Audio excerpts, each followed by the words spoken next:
Preste atenção nessa imagem. Aqui temos os brasileiros convocados para a Copa do Mundo de 2022 no Catar. Olhando para essa lista, é impossível não notar o domínio da Premier League. Cerca de 46% dos convocados atuavam por clubes ingleses. Esse dado reforça uma ideia muito difundida atualmente, a de que a Premier League é a liga mais poderosa do futebol mundial.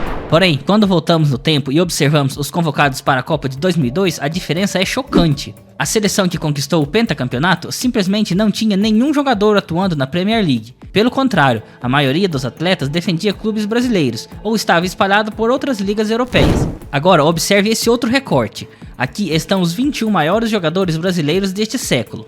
Você pode discutir quem foi o melhor entre Ronaldinho Gaúcho, Ronaldo, Romário, Rivaldo. Mas há um ponto que chama ainda mais atenção. Dentre os 21 atletas escolhidos, apenas 3 jogaram por times ingleses. E é justamente aí que surge a grande pergunta.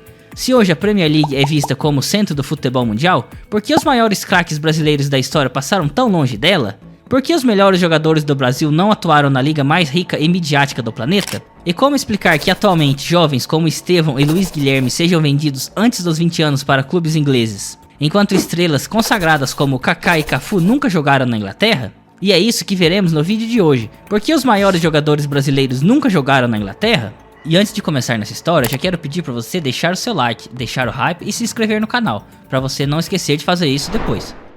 Para começar a entender essa história, é fundamental compreender que o campeonato inglês nem sempre teve o prestígio e a força global que tem hoje. Durante boa parte do século XX e também do início dos anos 2000, o futebol inglês possuía uma identidade muito bem definida. Era um jogo baseado na força física, na intensidade, nas bolas longas, nos cruzamentos constantes e nos duelos individuais. Diferente de ligas como a italiana e a espanhola, que frequentemente organizavam suas equipes em torno de um grande talento técnico, o futebol inglês sempre desconfiou desse modelo. O chamado jogador genial, que precisava da liberdade criativa, mais tempo com a bola e protagonismo, muitas vezes era visto como um risco para o funcionamento coletivo do time.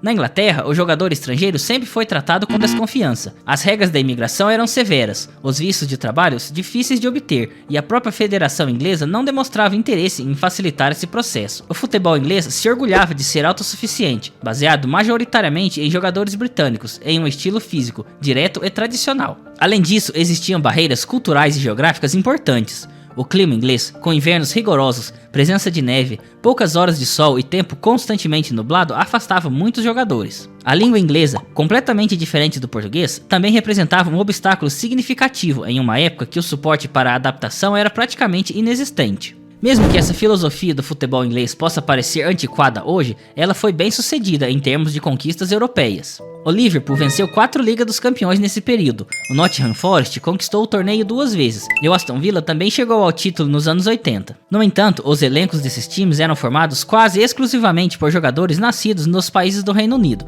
Inglaterra, Escócia, País de Gales e Irlanda do Norte. Um exemplo claro disso é a final da Liga dos Campeões da temporada 1980 e 1981, vencida pelo Liverpool. Dos jogadores que disputaram a final, todos eles eram britânicos, entre ingleses e escoceses, sem a presença de atletas estrangeiros, algo que hoje parece impensável, mas que na época era absolutamente normal.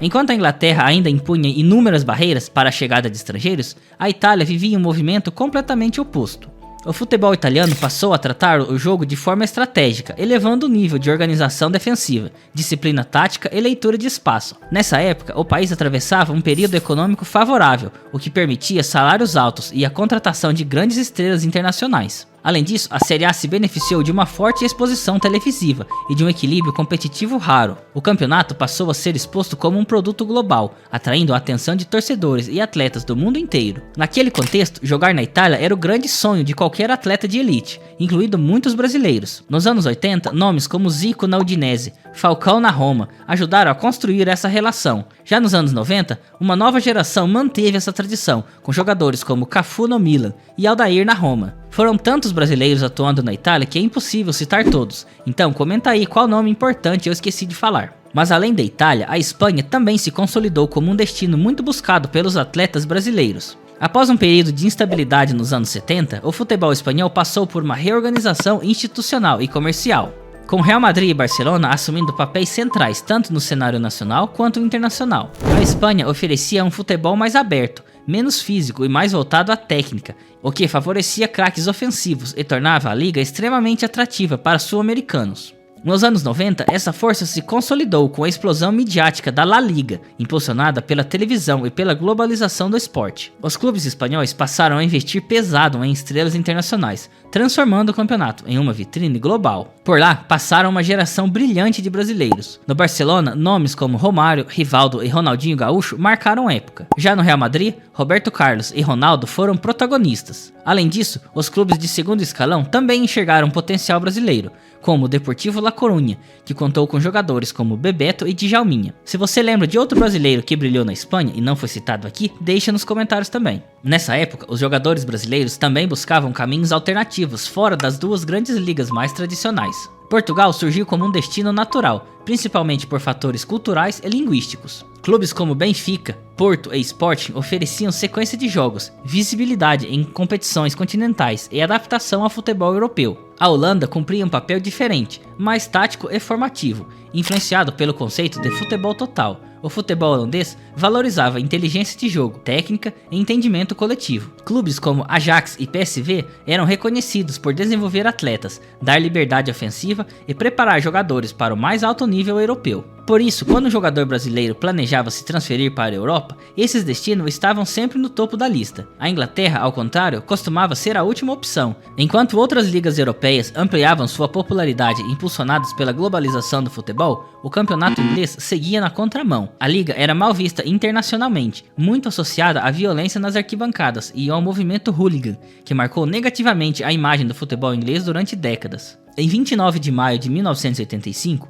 antes da final da Liga dos Campeões da Europa entre Juventus e Liverpool, ocorreu o desastre de Heysel, no estádio de mesmo nome, em Bruxelas. Confronto entre torcedores causaram pânico generalizado e uma mureta cedeu devido à superlotação e às péssimas condições estruturais do estádio. 39 pessoas morreram, a maioria de torcedores da Juventus, além de centenas de feridos. As consequências foram duríssimas para o futebol inglês. Clubes da Inglaterra foram banidos das competições europeias por 5 anos. Esse isolamento aprofundou a crise do futebol inglês e ajudou a escancarar diversos problemas. Ao longo dos anos 80, o cenário interno era preocupante. Estádios antigos e inseguros, queda de público, violência recorrente e a perda do prestígio internacional. Diante disso, os clubes passaram a buscar mais autonomia financeira e administrativa, entendendo que o modelo existente já não era capaz de suportar o crescimento e a modernização do campeonato. Foi nesse contexto que os principais clubes romperam com a Football League First Division, responsável pelo antigo campeonato inglês, e criaram uma nova liga, a Premier League, em 1992. O grande motor dessa transformação foi o controle dos direitos de transmissão.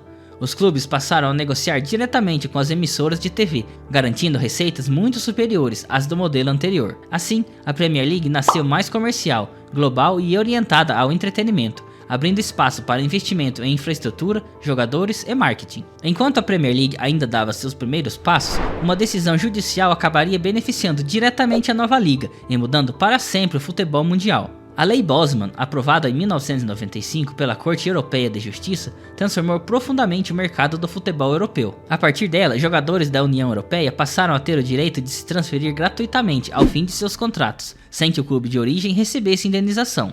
Até então, os clubes europeus podiam contar com apenas 3 estrangeiros. Com a Lei Bosman, os jogadores da União Europeia deixaram de ocupar vagas de estrangeiro, o que abriu espaço para a contratação de atletas de países de fora do continente, especialmente da América do Sul.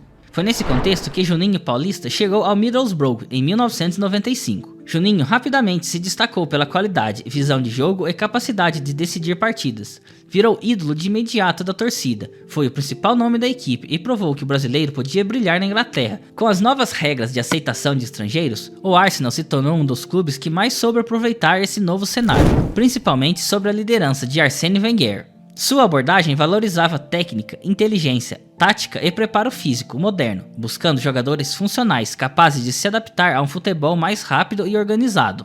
Entre os nomes mais marcantes desse processo estão Patrick Vieira, Emmanuel Petit e Thierry Henry, além dos brasileiros Silvinho, Edu Gaspar e Gilberto Silva. Esses jogadores foram fundamentais para transformar o Arsenal em uma equipe mais técnica, intensa e competitiva, culminando no título invicto da Premier League em 2003 e 2004. Com o sucesso do Arsenal ao adotar uma política mais aberta de transferências, os clubes ingleses passaram a contratar cada vez mais jogadores estrangeiros. Nos anos 2000, a presença brasileira na Inglaterra começou a se tornar mais comum. Ainda não era um movimento dominante, mas já indicava uma mudança clara no perfil da liga. Porém, a virada definitiva acontece na década de 2010. É nesse período que a Premier League se consolida como o grande colosso do futebol mundial e assume de forma gradual o posto de liga mais forte e influente do planeta.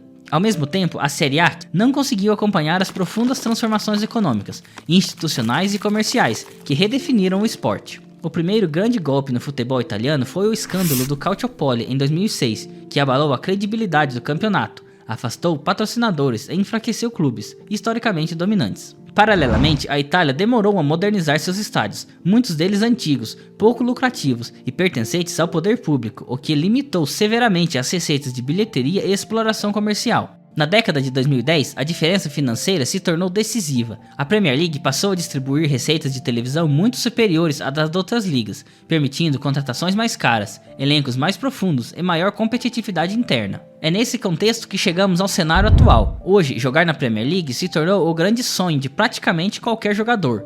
Muitos atletas deixam o futebol brasileiro ainda muito jovens para tentar a sorte no campeonato mais poderoso do mundo. Hoje, a Premier League é vista como o epicentro do futebol mundial, mas essa condição é fruto de uma transformação recente. Durante grande parte do século XX, a Inglaterra foi um ambiente hostil ao talento brasileiro, marcada por barreiras culturais, restrições legais, isolamento europeu e por um estilo de jogo que não valorizava o craque como figura central. Enquanto Itália e Espanha ofereciam protagonismo, prestígio e liberdade criativa aos grandes jogadores brasileiros. Por isso, a ausência histórica dos maiores ídolos do Brasil no futebol inglês não é um acaso, mas consequência de um contexto em que a Inglaterra não era uma opção real para estrelas consagradas. Esse cenário só mudou com a modernização da Premier League, a explosão financeira e a abertura ao mercado global, especialmente a partir dos anos 2000, transformando a liga no destino ideal para muitos jovens talentos que hoje veem na Inglaterra o caminho mais rápido para alcançar o topo do futebol mundial. Mas e aí? Agora quero saber sua opinião. Você gostaria de ter visto os grandes craques como Ronaldinho Gaúcho e Ronaldo jogando na Premier League? E deixa aqui nos comentários para qual time você torce na Inglaterra. E se você chegou até aqui, é sinal que o vídeo foi bom, então deixe o seu like, se inscreva no canal e deixe o hype, porque isso ajuda muito o meu trabalho. E se você gostou desse vídeo, eu separei outro aqui muito interessante para você assistir, então clica aí para ver depois. Eu vou ficando por aqui e nos vemos no próximo vídeo.